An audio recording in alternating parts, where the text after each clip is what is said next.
ভালোবেসেছে, এই সংগঠনের অনেক উপকারিতা রয়েছে। কারণ আমরা ইতিমধ্যে শুনেছি একটি দুর্ঘটনা, একটি মৃত্যু, একটি পরিবারের সারা জীবনের কান্না। আজকে আমরা চাই না যে আমরা আনন্দ ভ্রমণে যাবো, আর আনন্দ ভ্রমণে আমাদের সারা জীবনের জন্য নিরন্ত হয়ে যায়। সেই কারণে আমাদের সবাইকে সচেতন হতে হবে। শুধু একা সচেতন হলে হবে না, অন্যকেও সচেতন হতে হবে। কারণ আমি ভালোভাবে চলছে, আর একজন এসে আমাকে অ্যাক্সিডেন্ট করবে, এমন যাতে না হয়। আজকে আমরা আরেকটা জিনিস লক্ষ্য করেছি, আমাদের কেন্দ্রীয় কমিটি থেকে আমাদের যারা দুর্ঘটনাজনিত কারণে মৃত্যুবরণ করছে তাদের পরিবারের সহযোগিতা হিসেবে ছাগল বিতরণের জন্য ছাগল পাঠিয়েছে। আজকে আমরা ডুমুরিয়া উপজেলার নিরাপদ সড়ক চাই কমিটির পক্ষ থেকে ওই কেন্দ্র কমিটিকে সাধুবাদ মোবারকবাদ জানাই।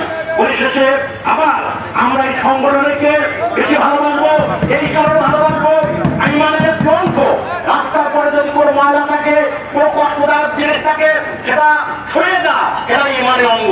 সেই কারণে আমরা সবাই সচেতন হব, আপনারা সবাই সচেতন হন। নিরাপদ সড়ক চাই, এটি একটা অত্যন্ত শক্তিশালী সংগঠন আকারে রূপ ধারণ করুক, এই কামনা রেখে আমি আমার বক্তব্য শেষ করছি। সবাইকে ধন্যবাদ।